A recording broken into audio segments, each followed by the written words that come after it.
মাও দৌড়ায়, বাচ্চাগুলিও দৌড়ায়, মায়ার নবীকে দেখার জন্য দৌড়ায়। এবার সময়ের আগেই ইহুদি তাকায় দেখে হরিণী হাজির, বাচ্চাগুলো হাজির।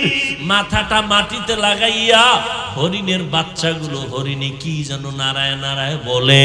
ইহুদি ডাক দিয়া কয়, হরিণীরা কি কয়? এবার কয় ইহুদি ভাই, হরিণীরা বলতেছে এই বাচ্চাগুলো আমি বলে দেওয়ার পর এগিয়ে বলছে দেরি করা যাবে না, রহমতের নবী তাড়াতাড়ি যেতে বলছে। একথা শুই না বাচ্চাগুলো দুগ্ধ পান করে নাই, আমাকে একটা নজর দেখার জন্য চলে আসছে, আমাকে সালাম দিছে আর আমাকে মোহব্বতের জন্য কথা বলছে এবং সময়ের আগে আসছে।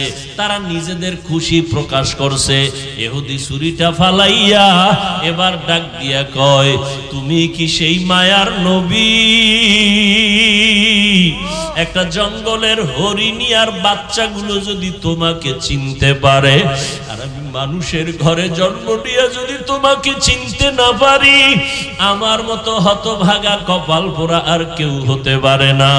আমার বেয়াদবি তুমি মাফ করে দাও, আমাকে তুমি কালেমাওয়ালা মুসলমান বানায় দাও। মায়ার নবীর হাতে ইহুদি তওবা করলো, মুসলমান হয়ে গেল। এরে নবীর আশিক উম্মতের দল, আজকে মুসলমানের ঘরে জন্ম নিয়েছো, পায়ে ধরে ধরে সব আলেম ওলামারা বুঝায় রে বাবা, আমিও মুসলমান তুমিও মুসলমান, আমার আল্লাহ তোমার আল্লাহ এক, তোমার আমার নবী এক, কাবা এক, ধর্ম এক, কোরআন এক। তোমারে পায়ে দইরা কেন বুঝানো লাগবে? তুমি টুপি পরো, নামাজ পড়ো, পর্দা করো, হালাল খাও। আজকে বেঈমান রে বুঝাইলে তো সোজা হয়ে যাইতো, কিন্তু তুমি কেন টুপি পরতে চাও না রে বাবা? টুপির কারণে তো মাথা গরম হয় না রে বাবা, টুপি তুমি কেন পরতে চাও না?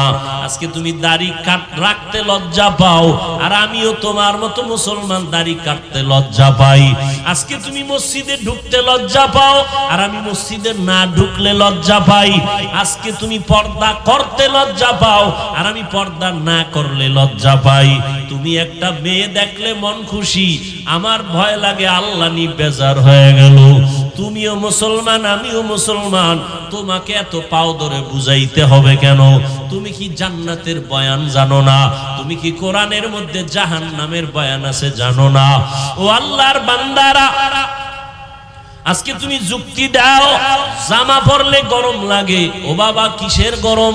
আমরা তো গরমের কারণে জামা ফালায় দেই নাই। টুপি মাথায় দিলে মাথা গরম, এ কারণে টুপি ফালায় দেই নাই। কারণটা কি বাবা? এই যে যাও কোর্টে আদালতে যাও, ওই উকিল ব্যারিস্টার বিচারকরা মুজা পরে, আবা কাবা পরে, উপরে কোট পরে, প্যান্ট শার্ট মোটা পরে। এই গরম হোক আর শীত হোক এই পোশাক তাদের লাগবে। র্যাবের চাকরি যারা করে এদের র্যাবের পোশাক লাগবে, যত খারাপ লাগুক খুলিয়া তার চাকরিতে জয়েন দিতে দিবে না। ওরে নবীর মোহাব্বত যদি অন্তরেই থাকে, তোমার অন্তরটা তো নবীর জন্য এমন হওয়া উচিত। আমি খাইয়া থাকি না খাইয়া থাকি, আমার নবীর আদর্শের বাইরে যাওয়া যাবে না, নামাজ ছাড়া যাবে না, দাড়ি কাটা যাবে না। ও যুবক বাবা, আমি কিন্তু এতক্ষণ তোমাকে এত কথা বলছি, একবারও কিন্তু বলি না স্কুল ছেড়ে দাও, কলেজ ছেড়ে দাও, মাদ্রাসায় পড়ে হুজুর হও, দাড়ি লম্বা করে পাগড়ি লাগাও, একবারও কিন্তু বলি নাই। বরং আমি তোমাকে বিনয়ের সাথে আশ্বাস দিয়া বলি, স্কুলে পড়ো ইসলাম বাধা দেয় না, কলেজে পড়ো কোনো নিষেধ নাই, চাকরি করো বাধা নাই, তবে তুমি নবীর তরিকাটা মেনে চলো, মা বাবার দোয়া নিয়ে চলো, ওলামায়ে আহলে হকের পরামর্শ নিয়ে নবীর তরিকা মানো। তোমার মতো কত যুবক জীবনে মাদ্রাসায় পড়ে নাই, স্কুল কলেজে পড়িয়াও নামাজ পড়ে আছে না নাই? তুমি কেন পারবা না? তোমার মতো যুবক তাকায় দেখো, রাস্তায় গাড়ি চালায়, এক বেলার নামাজও বাদ দেয় না। বলো বাবা তুমি কেন পারবা না? তোমার মতো সন্তান দেখো আজকে শ্রমিকের কাজ করে, নদীর মধ্যে মাছ ধরিয়াও নামাজ ছাড়ে না, তুমি কেন পারবা না? আসলে কি আল্লাহর কোরআন মিথ্যা মনে করছো? না, আল্লাহর কোরআন কোনো মিথ্যা না। আম্মা জান আয়েশা রাদিয়াল্লাহু তাআলা আনহা নবীজির কলিজার স্ত্রী, যে নবীর কোনো গুনাহ নাই। আম্মা জান বলেন, আমি একদিন দেখি নবী আমার ঘরের মধ্যে বয়ে বয়ে গুনগুন করে কান্না করে। আমি জিজ্ঞাসা করলাম, নবী আপনি কাঁদেন কেন? আমি আয়েশার কোনো বেয়াদবি হলো না? আয়েশা বেয়াদবি হয় নাই, কান্না করেন কেন নবী? নবী বলেন, ও আয়েশা, কিয়ামতের কথা আর মনে পড়ে গেছে। কিয়ামতের ময়দান বড় ভয়ঙ্কর হবে। ওই দিন আমার উম্মতের কি হালাত, এই চিন্তা পড়ে গেছি, আমার কান্না। আম্মা জান বলেন, ও নবী, হাসরের ময়দান কেমন ভয়ঙ্কর হবে? নবী বলেন, ও আয়েশা, হাসরের ময়দানে সব নারী পুরুষ উলঙ্গ দাঁড়াবে, সূর্য মাথার কাছে চলে আসবে, জমিনটা সূর্যের গরমে তামা হয়ে যাবে। অন্যদিকে জাহান্নামের আওয়াজ আর গরম হাওয়া, আর একদিকে আমার আল্লাহ পাকের রাগান্বিত আওয়াজ, লিমানিল মুলকুল ইয়াউম লিল্লাহিল ওয়াহিদিল কাহ্হার। আমার আল্লাহ এত রাগান্বিত আওয়াজ দিয়ে কথা বলবেন, কুদরতি আওয়াজে হাসরের ময়দানটা থর থর করে কেঁপে উঠবে। নবীদের কোনো গুনাহ নাই ও আয়েশা, সেই নবীরা পর্যন্ত হঠাৎ তারা পাগলের মতো কান্না শুরু করবেন, উম্মতেরাও পাগলের মতো দৌড়াবে। কার কাছে গেলে একটু সুপারিশ পাওয়া যায়? আদম নবীর কাছে চলে যাবে। আদম নবী বলবেন, আমার চিন্তা আমি বিভোর, আমি কিছুই করতে পারবো না। ইব্রাহিম নবীর কাছে চলে যাবেন, তিনিও এক কথা বলে ফিরায় কান্না শুরু করবেন। মুসা নবীর কাছে গেল, এই কথা ফিরায় দিয়ে কান্না শুরু করবেন। ইব্রাহিম নবীও কান্না করবেন। আম্মা জান আয়েশা বলেন, নবী তারপরে উম্মতের কি হালাত হবে? রহমতের নবী বলেন, আয়েশা, উম্মতেরা ঘুরতে ঘুরতে সর্বশেষ আমাকে তালাশ করা শুরু করবে। নবী আপনাকে কোথায় পাবে? খুঁজতে খুঁজতে দেখবে আমি মাকামে মাহমুদ, আমার মাওলা পাকের কুদরতি কদমের কাছে আমি সেজদায় পড়ে কান্না করতে থাকবো। অন্য নবী মুসা নবী কাঁদবেন, আল্লাহ আমাকে বাঁচাও। উম্মতের চিন্তা অন্তরে নাই। আদম নবী উম্মতের কথা ভুলিয়া নিজের চিন্তায় কাঁদবেন। কিন্তু আমি মুহাম্মদ যতবার আল্লাহর কাছে কান্না করব, একবারও বলবো না আল্লাহ আমাকে বাঁচাও। আমি আল্লাহর আদালতে যতবার কাঁদবো আর বারবার বলবো, আল্লাহ আমার উম্মতের বাঁচাও, আমার উম্মতের বাঁচাও। এই জাহান্নামের আগুনের গরম আমার উম্মত সহ্য করতে পারবে না। জাহান্নামের আগুনের গরম, সূর্যের গরম আমার উম্মত সইতে পারবে না। আম্মা জান আয়েশা বলেন, তারপরে কি হবে? ও পর্দার আড়ালের মা বোনেরা, কয়দিন দুনিয়াতে বাঁচবারে মা? এমন একটা দিন নাই মায়ের মরণ নাই, যুবকের মরণ নাই, বুড়ার মরণ নাই রে মা। আল্লাহ এত মর্যাদা আপনাদের দান করেছেন। আপনারা নবীদের মা, আলেমদের মা, আম্মা জান আয়েশা রাদিয়াল্লাহু আনহার মতো মা, খাদিজা রাদিয়াল্লাহু আনহার মতো মা, ইসমাঈল নবীর মা হাজরা আলাইহা সালামের মতো মা। আপনাদের এত মর্যাদা। আপনারা ঈসা নবীর মা মারিয়াম আলাইহা সালামের মতো দামি নারী। ও পর্দার আড়ালের আম্মা জানেরা, বোনেরা, আপনার মতো কত মা বোন আছে এখনো পর্দা করে, নামাজ পড়ে, মোবাইলে সময় নষ্ট করে না, স্বামীর মাল হেফাজত করে, সন্তানগুলো আদর্শওয়ালা বানানোর চেষ্টা করে। আপনি কেন পারবেন না? আম্মা জান আয়েশা বলেন, নবী তারপরে কি হবে? আল্লাহর নবী বলেন, আয়েশা, আমার কান্না দেইখা আল্লাহ বলবেন, নবী আপনি মাথা উঁচু করেন, কান্না করবেন না। আমি আপনার কান্না বরদাস্ত করতে পারি না। আপনি কি চান? আমার উম্মত জান্নাতে নিতে চাই। আল্লাহ পাকের নবী একথা বলা মাত্র আল্লাহ বলবেন, আপনি আপনার উম্মত গুলো ধরে ধরে বাছাই করে আপনি আপনার জান্নাতের দিকে নিয়ে যান। নবী বলেন তখন আমি আনন্দে আমার উম্মতগুলো আমি বাছাই করে নেওয়া শুরু করব, হাউজে কাউসারের পাশে নিয়ে লাইনে দাঁড় করাবো। আম্মা জান আয়েশা বলেন ইয়া রাসূলুল্লাহ, মুসা নবীর উম্মত, ঈসা নবীর উম্মত, আদম নবীর উম্মত, ইব্রাহিম নবীর উম্মত, কোটি কোটি কোটি কোটি মানুষের ভিতরে আপনার উম্মত কারা আপনি কেমন করে চিনবেন? মায়ার নবী বলেন আয়েশা, আমার যে উম্মত গুলো দুনিয়াতে যারা 5 বেলার ওযু বানাইয়া নামাজ আদায় করত, কিয়ামতের দিন ওযুর জায়গাগুলো হাসরের ময়দানে নূরের আলোতে চমকাইতে থাকবে। আমি দেখে দেখে আমার উম্মতগুলো হাউজে কাউসারের কিনারায় লাইনে দাঁড় করাইয়া আমি নিজে হাত দিয়া কাউসারের পানি আমার উম্মতের পান করাবো। আমার উম্মতের আমার হাতের পানি পান করিয়া কলিজা ঠান্ডা করবে, এরপরে জান্নাতে নিব। তবে আয়েশা এখানেও সতর্কবাণী, কিছু দূর উম্মত পানি পান করানোর পরে হঠাৎ দেখবো পর্দা মাঝখানে, উম্মত আমার পেছনে আছে। ফেরেশতাকে বলবো, ফেরেশতারা আমার উম্মত এখনো লাইনে দাঁড়ানো, পর্দা দিলা কেন? ফেরেশতারা তখন বলবেন ইয়া রাসূলুল্লাহ, এই উম্মতগুলো আপনার দুশমন, এরা আপনার আসল উম্মত না। আপনি দুনিয়া থেকে চলে যাওয়ার পর আপনার আদর্শ মতো চলে নাই, নামাজ পড়ে নাই, নিজেও নামাজ পড়ে নাই, যারা নামাজ পড়তো তাদেরও পছন্দ করে নাই, নিজেও দাড়ি রাখে নাই, যারা দাড়ি রাখতো তাদেরকেও পছন্দ করে নাই, নিজেও হালাল খায় নাই, যারা হালাল খাইতো তাদেরও পছন্দ করে নাই, নিজেও জিকির করে নাই, যারা আল্লাহর নামে জিকির করতো তাদেরও পছন্দ করে নাই। আম্মা জানকে নবী বলেন, এগুলো শোনার পরে আমি নবী রাগান্বিত ভাব নিয়া এই দুশমন উম্মত গুলোকে বলবো, সোহকান সোহকা, তোমরা আমার থেকে দূর হইয়া যাও। লিমান গায়্যারা মিন বাদি, আমার পরে যারা দিনকে পরিবর্তন করে ফেলেছো, আমার সুন্নত জবাই করেছো, আল্লাহ পাক রব্বুল আলামিনের গায়বী আওয়াজ হবে, ওই দুশমনগুলোর জাহান্নামের হ্যান্ডকাপ লাগাইয়া ধর, জাহান্নামের দিকে নিয়ে যাও। ও নবীর আশিক, তুমি আমি যতই আশিক দাবি করি না কেন, মনটার একটু জিজ্ঞাসা করো, কাউসারের পানির লাইনে দাঁড়ানোর পর কোন আমলের কারণে যদি আমার নবী তারাইয়াই দেয়, তখন আমার মা বাবাকে আপন থাকবে না, হাতের মধ্যে জাহান্নামের হ্যান্ডকাপ লেগে যাবে। ও যুবক বাবারা, ও বৃদ্ধ বাবাজিরা, অন্তরের বুঝাও, তোমার আমার মতো যুবক স্কুল কলেজে পড়ে, চাকরি করে, নামাজ পড়ে, তুমি আমি কেন পারবো না? এখনো সময় আছে, তওবা করে নাও। দুনিয়ার গরম, দুনিয়ার কষ্ট কিছুই না জাহান্নামের গরমের তুলনায়। এখনো যদি চিন্তা করো তওবার, মনে মনে আল্লাহকে বলো, ও দয়ার মালিক,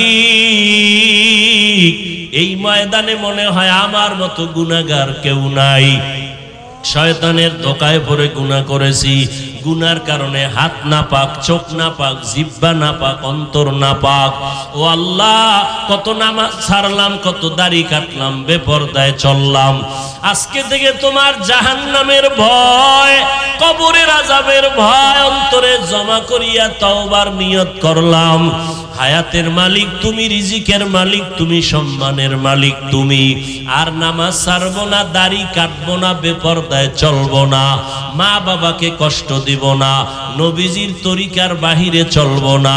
কেমন একজন নবী আমার, কেমন জিন্দেগি পরিচালনা করলেন। মহামারী করোনায় তাকাইয়া দেখছো,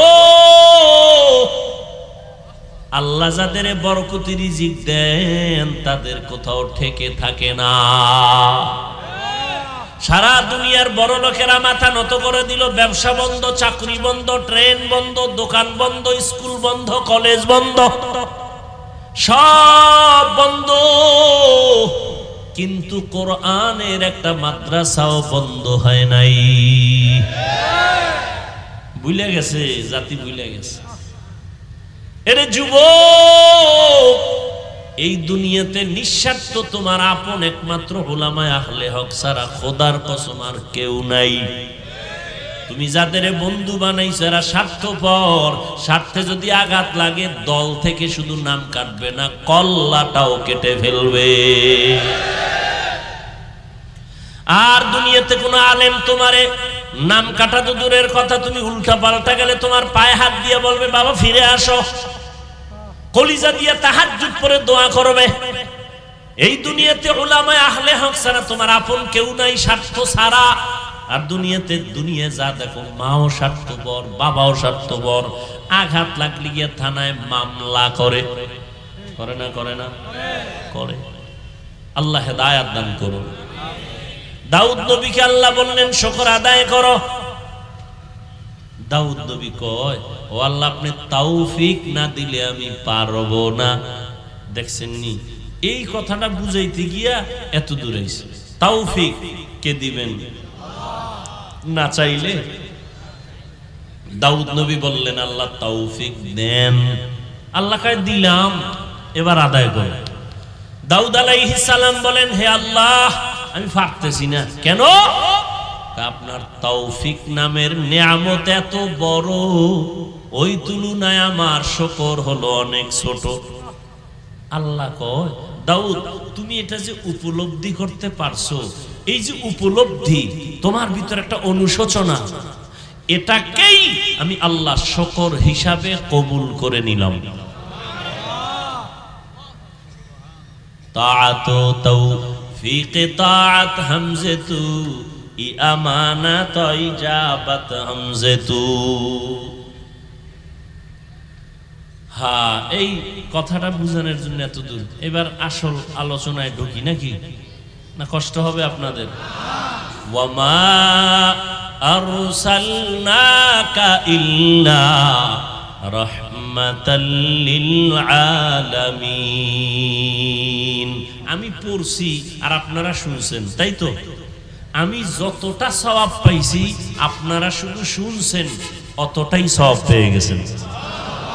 আরো আস্তে করে বলেন। আল্লাহ আস্তে বললে শুনে না? শুনে তো জোরে বলার দরকার কি? কত যুক্তিবাদী এরকম আছে না? ওই যুক্তিবাদীরে কও তুমি ফজরের সময় ইমাম রেখে ইমাম সাহেব আল্লাহ আস্তে কইলে হুনেনি, কহা হুনে, তাহলে জোরে সূরা পড়ার দরকার নাই, ফজরে আস্তেই বলো। যুক্তি চলবে? যুক্তি দিয়া তাসলিমা নাসরিনের মতো বেশ্যা হওয়া যায়, নাস্তিক হওয়া যায়, আল্লাহ পাওয়া যায় না। যুক্তি দিয়া আল্লাহ পাওয়া যায় না। তাআতু তৌফিক তাআত হামজাতু ই আমানাত ওয়া ইজাবাত হামজাতু। আল্লাহ পাক বলেন হে রাসূল করিম সাল্লাল্লাহু আলাইহি ওয়া আলিহি ওয়াসাল্লাম, নবীর নামে একবার পড়ছি সাল্লাল্লাহু, কোনো লাভ আছে না ক্ষতি? একবার পড়বেন 3টা পুরস্কার, 10টা নেক মাফ, নেক আমল নামায় যোগ হবে, 10টা গুনাহ মাফ হবে, আল্লাহর আদালতে 10 গুণ মর্যাদা বেড়ে যাবে। हर के बाशुद आमिले सल्लु मुदम आतिशे दोज़ख शवद बरवे हराम। আল্লাহ বেশি বেশি দরুদের আমল করার তৌফিক দান করুন। জেলাফি না থাকলে দরুদ পড়তে ভালো লাগে কোন তো? কি চট্টগ্রামের মানুষ দরুদ বেশি হবে না কম? তাহলে 10 মিনিট ফিরে বইয়া যান কেন? পড়লে পড়বেন সারা রাত। থানবী রহমতুল্লাহের নাম শুনছেন? কথা কেন? তো এক জায়গায় গেছে, এখন ওখানে সবাই কিয়াম করে। কি করে? দরুদে কিয়াম করে। এখন থানবীকে বলে হযরত আমাদের এখানে তো কিয়াম করে, আপনি কি করবেন? তোমরা কি করবা? হ্যাঁ। করলে কিন্তু করতেই হবে, আর না করলে কিন্তু নাই। কাহা করবই। থানবী রহমতুল্লাহ লেখা দাঁড়াও। পড়তেছে পড়তেছে পড়তেছে পড়তেছে পড়তে পড়তে মাগরিব থেকে এশা, এইবার কয় বন্ধ, এশা বড়, এশার পর আবার দাঁড়াও। এইবার 12টা 1টা 2টা দিক দিয়ে যারা ছিল ডানে নাই বামে নাই, কে কোন দিক দিয়ে কই গেছে, মারেফতের লাইনে রসুলের লগে লাইন হয়ে গেছে, খবর নাই কেউ। থানবী তাকায় দেখে 2-3 জন সারা কেউ নেই। কয় হুজুর গেল কেউ, কয় সব এদিকে দিকে, ব্যাপার কি? এই তুমি এদিকে দিকে গেলা কেন? তুমি কি আসলে নবীর দুশ্মন নি? কয় না। কথা আপনি এতক্ষণ পড়বেন? আমি বলছি না, পড়লে পড়তেই হবে, রসুলের শান বলতেই হবে, দরুদ পড়তেই হবে, পড়তেই হবে। কয়বার? কয়বার নাই, পড়তেই থাকো, জিহ্বা চলবে যতবার, দরুদ চলবে শতবার, হাজারবার, কোটিবার। বসে আছো পড়ো, দাঁড়ায় আছো পড়ো, হাঁটতেছো পড়ো, বিছানায় শুয়ে শুয়ে পড়ো, চলবে না? নাকি দরুদ পড়লেই দাঁড়াইতে হবে? তাহলে তোমার ঘুমানো লাগবে দাঁড়াইয়া, তুমি হুইয়া ঘুমাইও না। যাও তুমি দাঁড়াইয়া দরুদ পড়বা আর ঘুমাবা, তাহলে হুইয়া হুইয়া বললে বেদবি হবে। তো দাঁড়াও, তোমার ঘুমও দাঁড়াইয়া। কি আমার রসুলের দরুদ কমানো যাবে না, বাড়াতে হবে। কি কমবে না বাড়বে? কয়শো বার? কোনো গণনা নাই। অতএব তুমি বসে আছো পড়ো, হাঁটতেছো পড়ো, শুয়ে আছো পড়ো। যদি যুক্তি দাও না পড়লেই দাঁড়াইতে হইব, তাহলে ঘুমাইলো দাঁড়ায় ঘুমাও আর পড়ো। ওই যে বললাম, যুক্তি দিয়া নাস্তিক হওয়া যায়, বেয়াদব হওয়া যায়, আল্লাহ পাওয়া যায় না।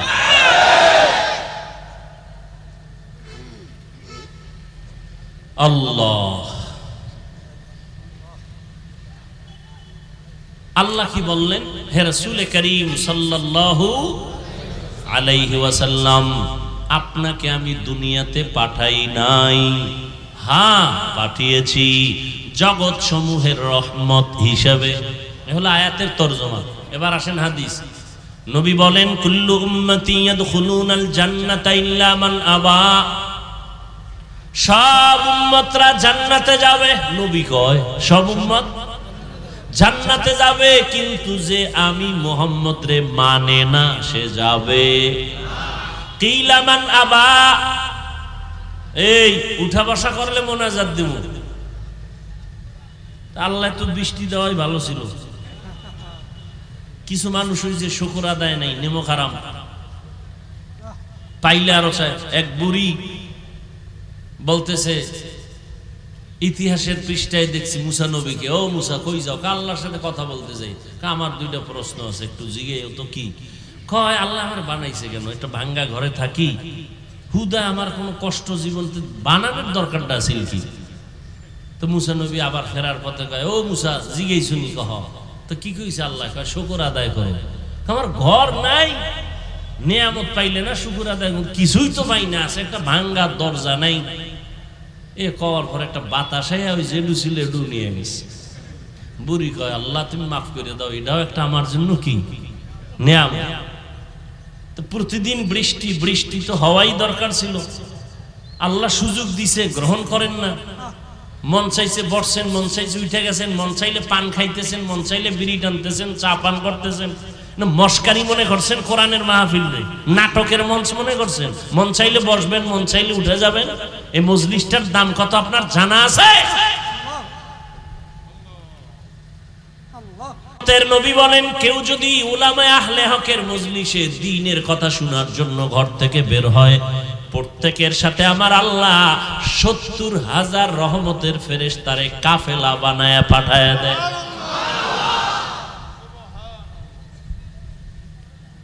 এখানে আসিয়া বসার সাথে সাথে আল্লাহ ঘোষণা দেয়, যত মানুষ বসছে সবার গুনাহ মাফ। ২ ঘন্টা না খাইলে মরবেন, আর পান খাইলে পেট ভরবে, পানি পান করলে পেট ভরবে। আসলে এখন তো মিডিয়া এক জ্বালা। আমরা যাদের নেক দোয়ায় দূর আসছি, এরা বয়ানে যখন বসছে দেখছি কির মুরব্বী আর বুড়া গুড়া সামনে কথা কইছে, সামনে যা পাইছি না মারছে গায়ের, সামনে যা পাইছে। একজন পান খাই দিয়েছে, আর কি ধাম করে থাপ্পড়। কি মনে করছো? বয়ান এমনি সোজা? এত হেদায়েতের রহমতের বৃষ্টি আসা এত সোজা?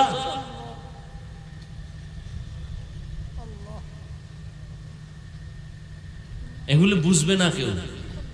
ওই যে আমাদের নায়েবে আমিরুল মুজাহিদিন সৈয়দ ফয়জুল করিম দামাত বারাকাতুহুম বয়ানের মোনাজাত দিতেছেন, একজনে কানে কানে কথা বলতেছেন, তো একটু ধাক্কা দিছেন। এটার মিডিয়াওয়ালারা খুব প্রচার করছে, মোটামুটি একেবারে ফরজে আইনের মতো সব পাইছে।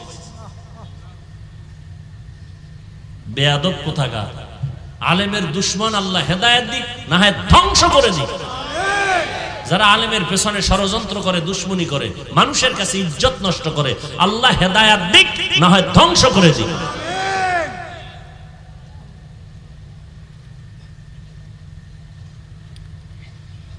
আল্লাহ। চট্টগ্রামের এক জমিনে চরমনের সৈয়দ ইসহাক রাহমাতুল্লাহ আলাইহি বয়ান করতেছিলেন। হুজুরে বরিশাল্লা ভাষায় বয়ান করে, চট্টগ্রামের মানুষ একজন দাঁড়ায় কয় নবুঝি। কি কয়টি বুঝি না, হুজুরেও বুঝে না উনি কি কয়। হুজুরে পাশের লোকের কয় কি কয়, হুজুর আপনার কথা বলে বুঝে না। চুপ করতে কয়, আমি তো দেখতেছি হেদায়েতের আলো দেখা যাইতেছে। ওই বয়ানে এমন কান্না যে চট্টগ্রামের মানুষ কান্না করেছিল। সবাই তার হাতে হাত দিয়ে বলে, হুজুর আমাদের তওবা পড়ায়া দেয়। সব জায়গায় চালাকি আর বেয়াদবি চলে না, সাবধান। কোরআন হাদিসের ওয়াজ চলবে সারা রাত, সারা রাত 2-1 ঘন্টা চলবেই তো। এই 2 ঘন্টা চা না পান করলে, পানি না পান করলে কি হইব? পাগল হয়ে যায়। বিড়ি করে না, বিড়ির জন্য পাগল। দেখেন না, রোজার মাস ইফতারি খাইয়ে একামতের আগে 1 বিড়ি লাগবেই। পান করে রাখায় 2 খিলি লাগবেই। সারাদিন পাগলের মতো আসিল। রোজা কদ্দুর আল্লাহর জন্য হইছে, আল্লাহু আলাম। হায় হায় হায়। এরপরে মাহফিল হইব, দিনের মাহফিল, বেহেশতের বাগান, মানুষ কোরআনের ওয়াজ শুনবে। আর এক জায়গায় মিলাইছে মার্কেট, হ্যাঁ নারী পুরুষ সমানে, জাহান্নামের আর এক বাগান। কি মাহফিলে হয় না? কেন মার্কেট কেন? আচ্ছা, 2-1টা মার্কেট দোকান থাকতে পারে, অনেক দূর থেকে লোক আসছে, একটু কিছু ক্ষুধা লাগলে খাবে, এই তো। কিন্তু এমন দোকান কেন যে মহিলারা হ্যাঁ আইয়া এরপরে ঘুরবে, যুবকরাও ঘুরবে? কারণ কি? এই কবিরা গুনাহ ওই মার্কেটে হইতেছে, আর এটা হইল বেহেশতের বাগান। ওই গুনার দায়ভার কে নিবে? বক্তা না কমিটি? কে নিবে? আল্লাহ ভালো জানেন। এগুলি বলি মাত্র, এগুলি কি সম্ভব? হ্যাঁ, একটা জায়গায় সম্ভব। এই চট্টগ্রামের কান সজা গলারা শুনে নাও, একটা জায়গায় সম্ভব। 3 দিন 4 দিন পর্যন্ত ইসলামের এই আলোচনা চলে, কোরআনের বয়ান চলে, জিকির চলে। চরমনাই যাও, এই 3-3.5 দিন বিশাল মানুষের সমাগম। বড় বড় মাঠ, বিশাল মাঠ, লক্ষ লক্ষ মানুষ। 3-3.5-4 দিন ঘুরবা, একটা মহিলা কেন, একটা মেয়ে বাচ্চাও খুঁজে পাবা না। এবং দোকান আছে হাজার হাজার, কিন্তু খেলনা নাই, কোনো খেলনার দোকান নাই, কোনো বেলুনের দোকান নাই। ওয়াজেতে যাইতেছে, এটা কোন জায়গা? জায়গাটার নাম কি?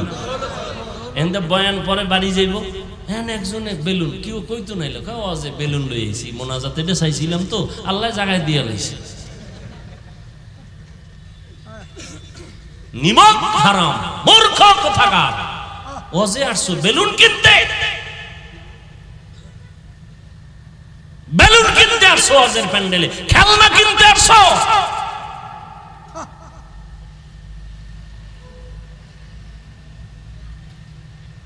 আল্লাহ আমাকেও মাফ করেন, আপনাদেরকেও মাফ করেন।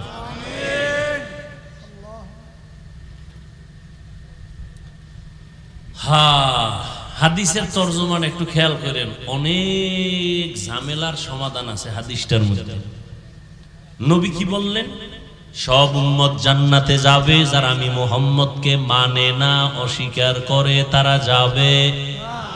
সাহাবায়ে কেরাম বললেন, নবী একটু বলবেন আপনাকে কে মানে কে মানে না? নবী এবার জবাব দেন, মান আতাআনি দাখালাল জান্নাহ ওয়া মান আসানি ফাকাদ আবা। যে আমার অনুসরণ করে জান্নাতি, যে বিরোধিতা করে সে আমাকে অস্বীকারী জাহান্নামী। তরজমা শেষ। এবার হাদিস দিয়ে একটু খুব চিকন কথা খেয়াল করবেন, আমাকে জবাব দিতে হবে আপনাদের। নবী বলছেন সব উম্মত জান্নাতে যাবে, যারা আমি মুহাম্মদকে অস্বীকার করে তারা জান্নাতে। এবার খেয়াল করেন, সাহাবায়ে কেরাম প্রশ্ন করলেন, ইয়া রাসূলুল্লাহ আপনাকে অস্বীকার করে কারা, একটু জানতে চাই। এখন নবী জবাবটা কি দেয় শুনেন। সাহাবায়ে কেরাম বললেন, ইয়া রাসূলুল্লাহ আপনাকে অস্বীকার করে তারা কারা? নবী জবাব দিতে গিয়ে বললেন, মান আতাআনি দাখালাল জান্নাহ। যে আমার অনুসরণ করে, অনুকরণ করে, ইত্তেবা করে, ইতাআত করে, জান্নাতি। প্রশ্ন কি করছে? আপনাকে অস্বীকার করে কারা? নবী যে প্রথম কথাটা বললেন, প্রশ্নের জবাব, জবাবের লাগে খবরই নেই। সাহাবায়ে কেরাম বললেন, রাসূল বলেন কারা আপনাকে অস্বীকার করে, মানে না। নবী ওই জবাবটা ডাইরেক্ট না দিয়ে একটু শেষে কথা বললেন, কিন্তু প্রথম বললেন যে আমার অনুসরণ করে, অনুকরণ করে, ইত্তেবা করে, ইতাআত করে সে জান্নাতি। তার মানে হলো সে নবী মানে, সে নবী। আচ্ছা এবার বিপরীত কথা কি দাঁড়াবে? এটা আপনাকে বলতে হবে। যে নবীর অনুসরণ করে জান্নাতি, তো বিপরীত কথা কি দাঁড়ায়? যে নবীর অনুসরণ করে না সে নবী মানে। কিন্তু নবী এ কথা বলেন নাই। তো নবী কি বলছেন এই পয়েন্টটা খেয়াল করেন। নবী বলছেন শেষে, মান আসানি ফাকাদ আবা।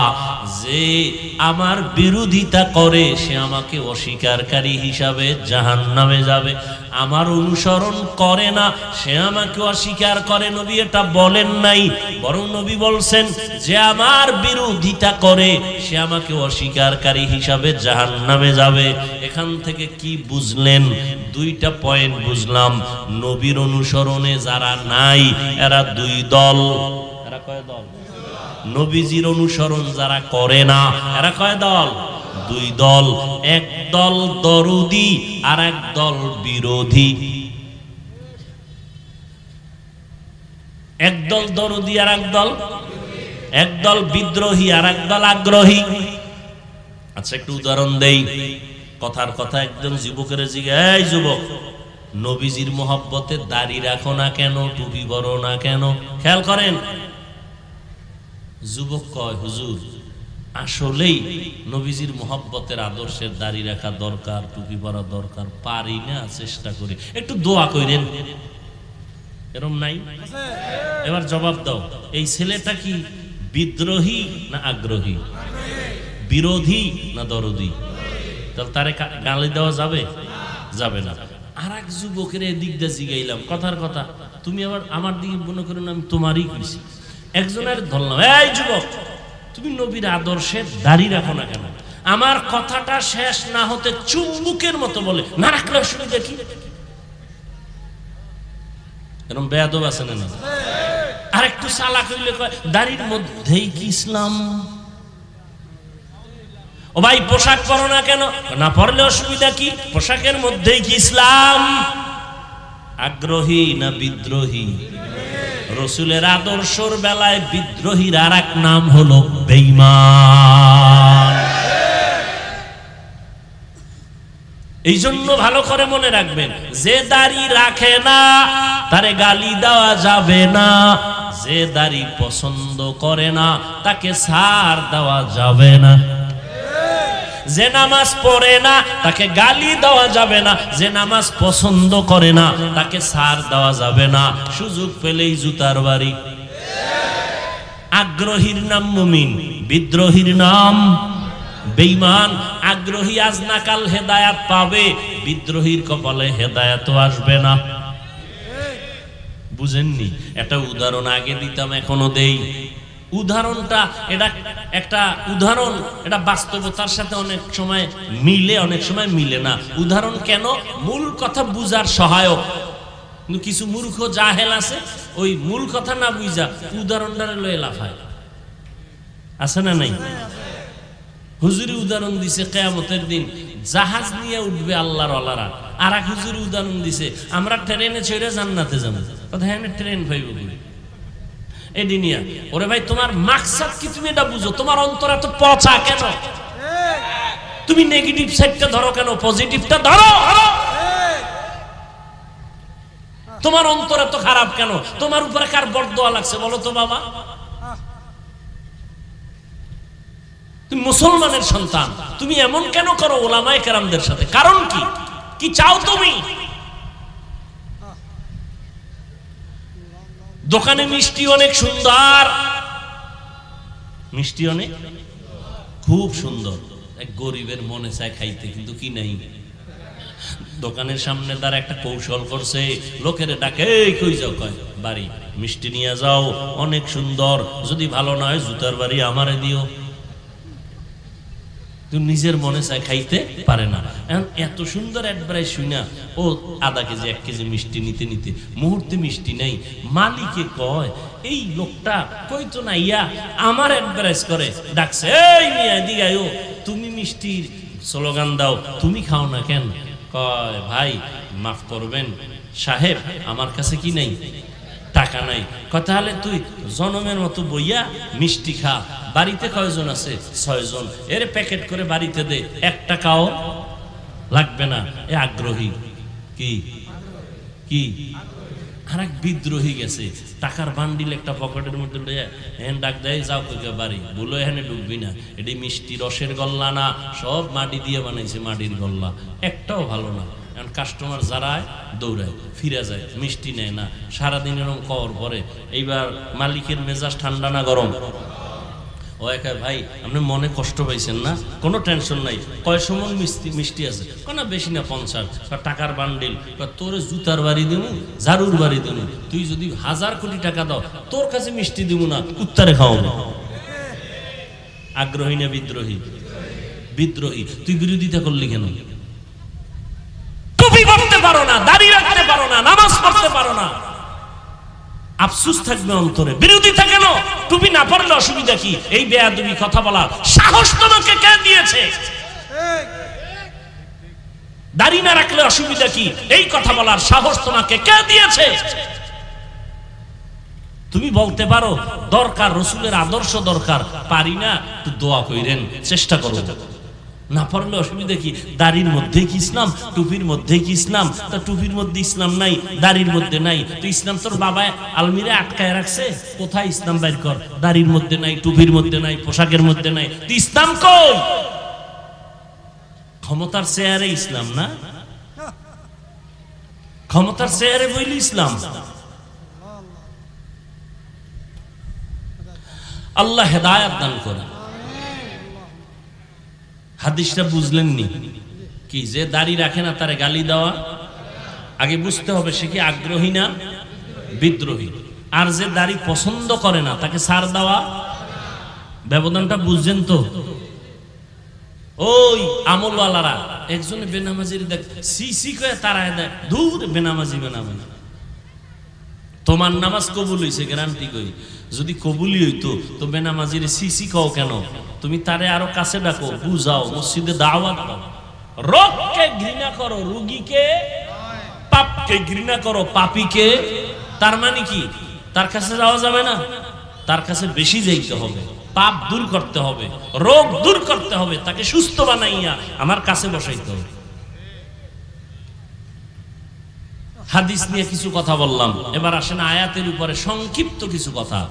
ওয়ামা আরসালনাকা ইল্লা রাহমাতাল লিল আলামিন।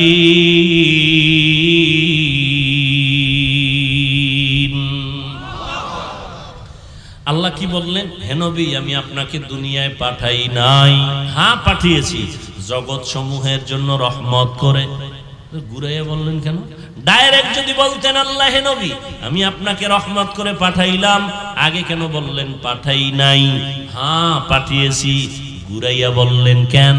ফি'লুল হাকিম লা ইয়াখলু আনিল হিকমা, হাকিমের কোনো কাজ হিকমত থেকে খালি না। আল্লাহ বুঝাইতে চাইলেন, ও নবীরা আশিকের দলেরা, আমি তোমাদের জেহেনটা পরিষ্কার করে দিলাম। নবী আমি ঘুরাইয়া বলার কারণ, আমার নবীকে যে পাঠাইছি পুরাটাই নবীর রহমত, রহমত ছাড়া নবীর মধ্যে কিছুই নাই। এজন্য নবীর কথার আগে রহমতের কথা, আমি আল্লাহর কথার আগে গরম। কি গরম? আল আসর ইন্নাল ইনসানা লাফি খুসর, সব মানুষ জাহান্নামী জাহান্নামী জাহান্নামী। কে কয়? আল্লাহ। আল আসর ইন্নাল ইনসানা লাফি, সব মানুষগুলো জাহান্নামে যাবে। আল্লাহ কয় কিন্তু, কিন্তু আছে দুজনার কথায়, কিন্তু আল্লাহর প্রথম আওয়াজ হলো আগুন। নবীজি সব উম্মত জান্নাতি, সব উম্মত জান্নাতি, কুল্লু উম্মতি ইয়াদখুলুনাল জান্নাহ। এরপর একটু একটু দাঁড়াও, সব না, যারা আমাকে মানবে না তারা জান্নাতে যাবে না। কারা আপনাকে মানবে না, কারা আপনাকে মানে না, কারা আপনাকে অস্বীকার করে? নবী বলেন যারা বিরোধিতা করে তারা অস্বীকার করে, যারা বিরোধিতা করে না ওরা অস্বীকারের মধ্যে না। হ্যাঁ, এবার আমি তর্জমা করলাম জগৎ সমূহের রহমত। অনেকে তর্জমা করে জগৎ, উভয় জগতের জন্য রহমত। উভয় জগৎ মানে দুনিয়ার জগৎ, পরকাল জগৎ। না না, জগৎ তো আরো আছে। রুহের একটা জগৎ আলাদা, মায়ের গর্ভের জগৎ আলাদা, দুনিয়ার জগৎ আলাদা, কবর জগৎ আলাদা, হাসর জগৎ আলাদা, জান্নাত ও জাহান্নামের জগৎ আলাদা। আল্লাহ কয় সব জগৎ অর্থাৎ জগৎ সমূহের জন্য আমি হলাম রব্বুল আলামিন, আমার বন্ধু মুহাম্মদের বানাইলাম রাহমাতুল লিল আলামিন। রুহের জগতের জন্য আমার নবী রহমত, মায়ের গর্ভের জগতের জন্য নবী আমার রহমত,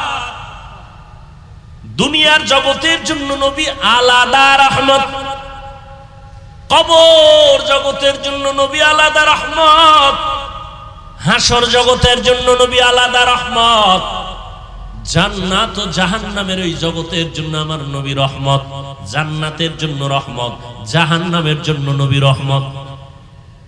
জান্নাতের জন্য রহমত বুঝা যায়, জাহান্নামের জন্য এটা কেমনে বুঝি? ভিন্ন আলোচনা আজকে করা হবে না। রুহের জগতের জন্য নবী কেমন রহমত ভিন্ন আলোচনা, মায়ের গর্ভের জন্য ভিন্ন আলোচনা, কবর জগতের জন্য ভিন্ন আলোচনা, হাসর মাঠের জন্য আমার নবী এককভাবে রহমত। মুসা নবী নয়, ঈসা নবী নয়, ইব্রাহিম নবী না, আদম নবী না, কে? কথা হয় না। আমার আপনার মায়ার নবী, রহমতের নবী আমার। আমি শুধু দুনিয়ার জন্য নবী কেমন রহমত মাত্র 10 মিনিটে আমি শেষ করব, কিন্তু আলোচনা তো শেষ করার যাবে না, শেষ করার বিষয় না। কত মুমিন মুসলমান নবীরা আসে, নবী দুনিয়াতে আসার আগে নবীর নামে গুণগান। নবী আসেন নাই, গুণগান চলতেছে নবী, বেঈমানের জবানেও চলতেছে নবীর নামের গুণগান, নবীর নামের গুণগান। গৌতম বুদ্ধের একটা ইতিহাস আমি বলেছিলাম, জাহেল মূর্খ হিংস্র যারা, এরা না বুঝাই উল্টা পাল্টা বক্তব্য দেয়, বিরোধিতা করে। ওদের মাকসাদ মানুষকে সতর্ক করা না, ওদের মাকসাদ আলেমদের বিরোধিতা করা। নবী আসার আগেই গুণগান, বিধর্মীর মুখেও গুণগান। নবী আসছেন, গুণগান চলতেছে। নবী চলে গেছেন, বন্ধ না চলতেছে। বেঈমানের জবানেও গুণগান, সব বক্তাদের জবানে চলতেছে, লেখকদের কলমে চলতেছে। রহমতের নবীর গুণগান কিয়ামত পর্যন্ত চলবে, কিয়ামতের দিনও চলবে। শেষ হবে? শেষ হবে না। ইমামুল আউয়ালিনাল আখিরিন বাহরে সাদকা রাহমাতাল লিল আলামিন সাইয়্যিদুল কাউনাইন খাতমুল মুরসালিন আখিরা মদবুদ ফখরুল আউয়ালিন। এরে নবীর আশিক, দুনিয়ার জগতের জন্য নবী কেমন রহমত একটু বুঝো। এমন একজন নবী পাইলা কপাল পোড়া, ওই নবীরে চিনলা না, কেমন মায়ার নবী। যেই নবীর জন্য গর্তের পিপিলিকা পর্যন্ত পাগল হয়ে কান্না করে। ইতিহাস জানো না রে বাবা, যেই নবীর জন্য মরা গাছে কান্না করে। উস্তুনে হান না না আজহাজ রে রসুল নালামি জাদ হাম চুয়ার বাব উকুল। রহমতের নবী খেজুর গাছ মরা, নবী ওটাকে ট্যাক লাগায়া খুতবা পড়েন জুমার ঈদের। কিছুদিন পরে এটাকে বাদ দিলেন, নতুন একটা মিম্বর বানাবেন। মানুষ যেমন কান্না করে, মরা খেজুর গাছ এমন কান্না শুরু করলো। নবী বলেন, কেন কাদরে খেজুর গাছ, কি চাও? আমি দোয়া করি। আপনার বিরহের বেদনায় কাঁদি, আপনার একটু সোয়া লাগতো, আমার ভালো লাগতো। আপনি এখন আমারে বাদ দিয়ে দিছেন, আমার এই বিরহের বেদনা সহ্য করতে পারি না। এরে নবীরা আশেক, নবী বলে তা কি করব? আমি দোয়া করি তুমি তাজা হও, গাছে খেজুর আসবে, আমার উম্মতরা খাবে। কয় না না, কি চাও? বলে ইয়া রাসূলুল্লাহ, আপনি আমার জানাজা পড়বেন, আমাকে দাফন করবেন মানুষের মতো, কিয়ামতের দিন আপনার সাথে আমাকে জান্নাতে রাখবেন। নবী কয় করলাম। দাফন করলেন। ওই জায়গায় একটা পিলার, মসজিদে নববী, রাসূলের রওজার পাশে, ওই পিলারের উপরে আরবিতে লেখা আছে সতুনে উস্তুনে হান্নানা, মানে পিলার খুঁজতে গিয়া নিচে যদি যাওয়া হয় আজও সেটা পাওয়া যাবে। রহমতের নবীর এটা মুজিজা। নবীর জন্য মারা গেছে কান্নার আওয়াজ, অথচ তুমি জিন্দা মানুষ, নবীর জন্য তোমার কান্না নাই।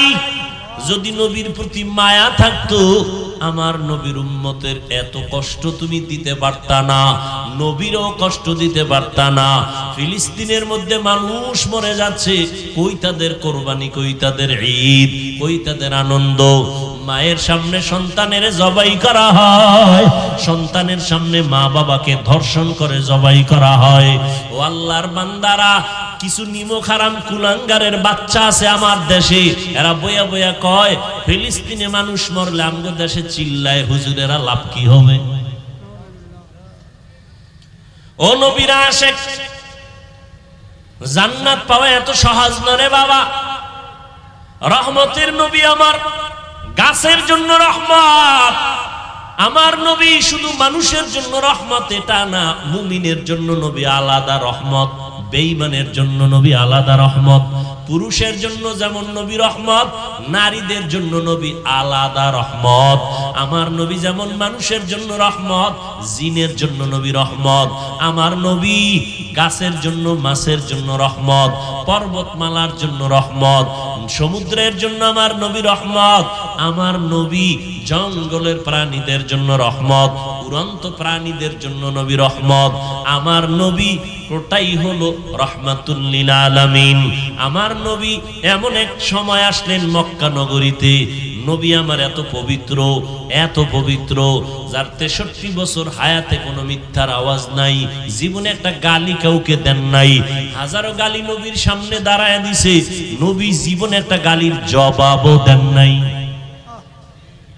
আর তোমার গালি না দিলে বয়ান ভালো হয় না, না? তুমি আশেকে রাসূল না হইলে ভণ্ড হবে কে? আমার নবী জীবনে গালি দেন নাই, কারো গালির জবাব দেন নাই। নবীর সামনে দাঁড়ায় অকথ্য ভাষায় নবীরে গালি দিতে, সামনে দাঁড়ায়, নবী একটা জবাবও দেন নাই। আরো শুনো, কেমন মায়ার নবী আমার, যেই নবী কোনদিন কারো দিকে চোখ তুইলা গরম নজরে তাকান নাই। কেমন রহমতের নবী আমার। জালালউদ্দিন রুমি রহমাতুল্লাহ আলাইহি এত বড় একজন ওলিয়ে কামেল, এত বড় একজন আলেম, জবরদস্ত আলেম জালালউদ্দিন রুমি রহমাতুল্লাহ আলাইহি মাআরিফে মাসনবী তার লিখিত কিতাবের মধ্যে ঘটনা লিখছেন। নবীজি রহমতের নবী রাস্তা দিয়া যায়, পাহাড়িয়া জঙ্গল। হঠাৎ করে তাকায় দেখে একটা গাছের গোড়ায় হরিণীটা বাঁধা। নবীরে দেইখা হরিণী আস্তে করে সালাম দিল। রহমতের নবীরে সালাম দিলেন আর মাথা নাড়ায় যেন কি বলেন। আরেফে রুমি রহমাতুল্লাহ আলাইহি বলেন, হরিণ বলতেছিল, ও দয়ার নবী, আমাকে কয়েকদিন এক ইহুদি এই বাড়িওয়ালা আমাকে গাছের সাথে বেঁধে রাখছে। আমার জঙ্গলে কয়টা বাচ্চা আছে, মা মা বলে কান্না করে আমারে খুঁজে, আমারে ছাড়েও না, আমাকে জবাই করে খেয়েও ফেলে না। আমি সইতে পারি না রে নবী, একটু যদি আপনি দয়া করতেন রে নবী। আপনাকে চিনে ফেলছে, আপনি তো দয়ার নবী। নবী এখন চিন্তা করলেন, আমি যদি এখন ওকে আমি সুযোগ দেই তো মালিকের অর্ডার ছাড়া হবে না। নবীর আদর্শ কত সুন্দর, ইহুদির কাছ থেকে অনুমতি না নিয়ে তো ছেড়ে দেওয়া যাবে না। কিন্তু আমি রহমতের নবী হইয়া ইহুদির বাড়ি কেমনে যাই? মায়ার নবী চিন্তা করে চলে গেলেন ইহুদির ঘরে। ও ইহুদি ভাই, কে তুমি? বলে, আমি মুহাম্মদ ইবনে আব্দুল্লাহ, আমি আব্দুল্লাহর ছেলে মুহাম্মদ সাল্লাল্লাহু আলাইহি ওয়াসাল্লাম। ইহুদি কয়, যেই মুহাম্মদ আমগো দুশমন সেই নি কয়। কয়, তুমি আমার দরজায় কেন আসছো? বলে, আপনার একটা হরিণী বেঁধে রাখছেন নাকি? বলে, হ্যাঁ। বলে, হরিণীটা কান্না করে, একটু যদি ছেড়ে দিতেন জঙ্গলে ওর বাচ্চাদের দুধ পান করায় চলে আসতো। আমি মুহাম্মদ জিম্মেদারি নিতে চাই। ইহুদি কয়, মানুষ তোমারে পাগল কয়, আজকে বাস্তবে বুঝলাম আসলেই তুমি পাগল। কেন? বলে, হরিণী তুমি ছাইরে দিবা, আবার তোমার কথা আনবেটা কেমনে হয়? রহমতের নবী বলেন, ইহুদি ভাই, রশিটা আমার হাতে দিবেন, আর আপনি হরিণীটারে ছুরি দিয়া জবাই করার যেই ছুরিটা আছে ওটা হাতে রাখবেন। সময়ের মধ্যে যদি হরিণী না আসে, ওই ছুরিটা আমি মুহাম্মদের গলায় লাগায় দিব। ইহুদি কয়, সুযোগ পাইছি, ছাড়া যাবে না, হরিণী তো কখনো আসবে না, এই সুযোগে তোমাকে জবাই করার একটা রাস্তা খুঁজে পেলাম। আল্লাহ কয়, নবী কোনো টেনশন নাই, ওয়াল্লাহু ইয়াসিমুকা মিনান নাস। আমি কোরআন হেফাজতের যেমন আয়াত নাজিল করছি, জিম্মা আমি নিছি, আপনাকেও হেফাজতের জিম্মা আমি আল্লাহ কুদরতের হাতে নিয়ে নিছি। কোরআনও কোনোদিন ধ্বংস হবে না, ও নবী আপনাকেও কোনোদিন কেউ অপমান করতে পারবে না। আমি হেফাজতের জিম্মাদারি নিলাম। ওয়াল্লাহু ইয়াসিমুকা মিনান নাস। রহমতের নবী চলে গেলেন। হরিণীর ইহুদি সাইরা দিয়া হাতটা দিয়া রশি দিল। এবার নবী কয়, এই হরিণী দেখছুনি মালিক দাঁড়ানো, হাতের মধ্যে ছুরি, তাড়াতাড়ি যাইয়া বাচ্চাগুলোরে দুগ্ধ পান করায় চলে আসবি। যদি একটু সময় বেশি করো, ইহুদি অপেক্ষায় আছে, তোর গলার ছুরি কিন্তু আমার গলায় লাগায় দিবে। তওবা করার মতো যদি নিয়ত করতে পারো, আল্লাহ মুহূর্তে তোমার জীবনের গুনাহ মাফ করবে। তবে সবার কপালে তওবা নসিব হবে না। আমার নবীজির নির্ভেজাল বয়ান শুনিয়াও আবু জাহাল কালেমা পড়ে নাই, আর ওমরের মতো বান্দা নবীকে জবাই করতে আসিয়াও কালেমা পড়ে ফেলেছে। এই দুনিয়াতে আবু জাহালওয়ালা কিছু অন্তরওয়ালা মালিক দুনিয়ার গুনায় মজা পাইয়া হাজারো বয়ান শুনিয়াও তওবা করবে না, বরং বাহিরে গিয়ে আরো বিরোধিতা করে গুনার পাল্লা ভারী করবে। আর একদল ওমরের মতো মেজাজওয়ালা ময়দানে আসার পরে মরণের কথা যখন স্মরণ হয়ে গেছে, অন্তর নরম হয়ে গেছে, কান্না করছে গোপনে, ও আল্লাহ, গুনাহ তো কম করি নাই, আজকে থেকে আর করব না, দয়া করে তুমি মাফ করে দাও। ওমরের মেজাজ নিয়ে যদি তওবা করতে পারো রে বাবা, মনে মনে কাউকে শুনানোর দরকার নাই, আল্লাহকে বলতে থাকো, আল্লাহ আজকে থেকে তওবা করে নিলাম, আর নামাজ ছাড়বো না, বেপরদায় চলবো না, দাড়ি কাটবো না, মা বাবার সাথে বেয়াদবি করব না, উলামায়ে কেরামের পরামর্শ নিয়ে নবীর তরিকায় চলবো। যদি তওবার নিয়ত কারো হয়, দুটো হাত আমার আল্লাহকে দেখায় দাও। আয় আল্লাহ, হাতগুলো কবুল করে নেন, তওবা কবুল করে নেন, তওবার উপরে মজবুত হইয়া চলার মতো তৌফিক দান করেন, আমিন। আলহামদুলিল্লাহি রাব্বিল আলামিন, والصلاة والسلام على سيد الأنبياء والمرسلين وعلى آله وأصحابه أجمعين يا أرحم الراحمين يا أرحم الراحمين يا أرحم الراحمين رب ارحمهما كما ربياني صغيرا اللهم إنك عفو كريم تحب العفو فاعف عنا اللهم إن رضاك والجنة ونعوذ بك من سخطك والنار اللهم اجعلني في عيني صغيرا وفي أعين الناس كبيرا اللهم إنا نعوذ بك من البرص والجنون والجذام وسيء الأسقام ربنا ظلمنا أنفسنا وإن لم تغفر لنا وترحمنا لنكونن من الخاسرين ও দয়ার মালিক, কুদরতের নজর দিয়ে তাকায় দেখিন কত উলামায়ে কেরাম, কত মুরব্বী হাজী সাহেব, কত ব্যবসায়ী, কত চাকরিজীবী, কত পর্দার আড়ালের মা বোনেরা, কত যুবক ছাত্র ভাইরা হাত তুলেছেন।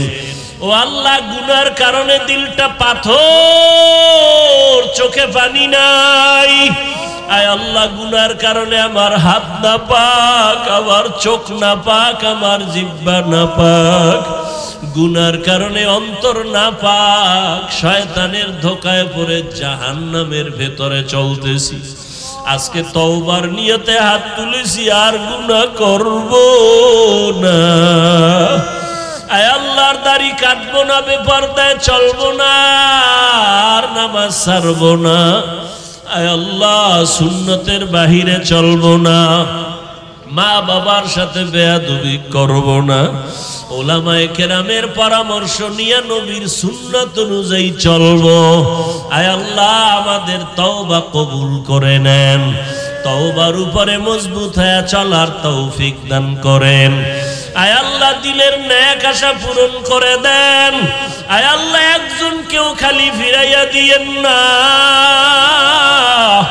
উলামায়ে কেরাম মুরব্বীদের কবুল করে নেন।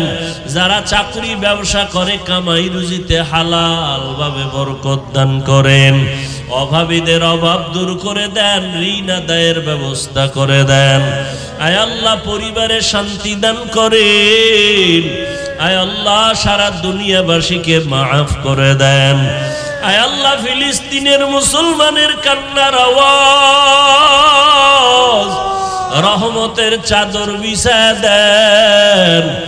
ইসরায়েলের জালেমদের ধ্বংস করে দেন আল্লাহ, জালেমদের জুলুম থেকে হেফাজত করেন।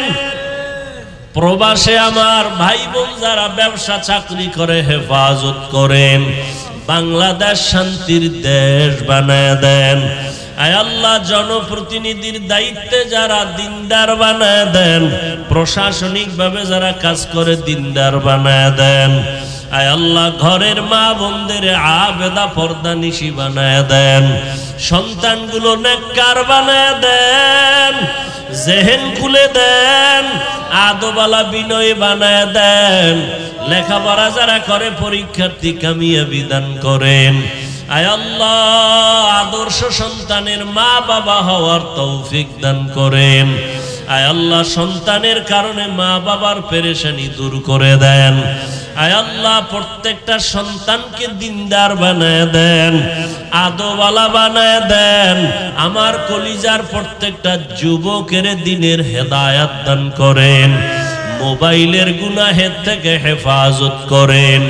আয় আল্লাহ আমাদের সবাইকে দ্বীনের উপরে চলার তৌফিক দান করেন, জাহের বাতেনকে পরিশুদ্ধ করে দেন, উলামায়ে আহলে হকের বিজয় দান করেন, উলামা তোলাবা উম্মতের অন্তরে মোহাব্বত বাড়ায় দেন, রিয়া হাসাদ কিবির দূর করে ইখলাস দান করেন, আপনার ওলিদের বন্ধু বানায় দেন। আয় আল্লাহ ইলম হিকমত আমলে বরকত দান করেন, আয় আল্লাহ বরকতি রিজিক দান করেন, সারা দুনিয়ায় খেদমতের জন্য কবুল করে নেন, মুখালিফের মুওয়াফিক বানায় দেন, জাহিরি বাতিনি দুশমন থেকে হেফাজত করেন। রব্বুল আলামিন আমরা যারা হাত তুলেছি জানি না কার মা নাই বাবাও নাই, অন্ধকার কবর থেকে দোয়ার অপেক্ষায়, ও আল্লাহ জানি নে ময়দানে কারা ইয়াতীম, আমার মায়ার নবীও বড় ইয়াতীম। আয় আল্লাহ সবার কবর জান্নাতের বাগান বানায় দেন, যারা বেঁচে আছেন হায়াত বাড়ায় দেন, অসুস্থ যারা সুস্থ বানায় দেন। আম্বিয়ায়ে কেরাম, সাহাবায়ে কেরাম, শুহাদায়ে কেরাম, আউলিয়ায়ে কেরাম, আসাতেজায়ে কেরামদের মাকাম জান্নাতে উঁচু বানায় দেন। আয় আল্লাহ আমাদের বাতিলের মোকাবেলায় বিজয় দান করেন, বাতিলের মোকাবেলায় বিজয় দান করেন। আয় আল্লাহ ঈমান আমলের শক্তি বাড়ায় দেন। আয় আল্লাহ মিথ্যা মামলা থেকে চিরমুক্তির ব্যবস্থা করে দেন। আয় আল্লাহ যারা বিবাহের সমস্যা, চাকরির সমস্যায় আছে সমাধান করে দেন। আয় আল্লাহ সন্তান নিয়ে যারা সমস্যায় আছে সমাধান করে দেন। নবীজির রওজা মোবারকে গিয়া সালাম দেওয়ার তৌফিক দান করেন, বাইতুল্লাহর গিলাফ ধরে লাব্বাইক বলার তৌফিক দান করেন। নবীজির মুহাব্বতে আমাদের দোয়া মোনাজাত কবুল করে নেন। হাসবুনাল্লাহু ওয়া নি'মাল ওয়াকিল, নি'মাল মাওলা ওয়া নি'মান নাসির। আল্লাহুম্মা নাওবির কুলুবানা বিনুরি মারিফাতিক, আল্লাহুম্মা তাহহির কুলুবানা আন গায়রিক। ইয়া আল্লাহু ইয়া আল্লাহু ইয়া আল্লাহ। সাল্লাল্লাহু তাআলা আলা খায়রি খালকিহি মুহাম্মাদ।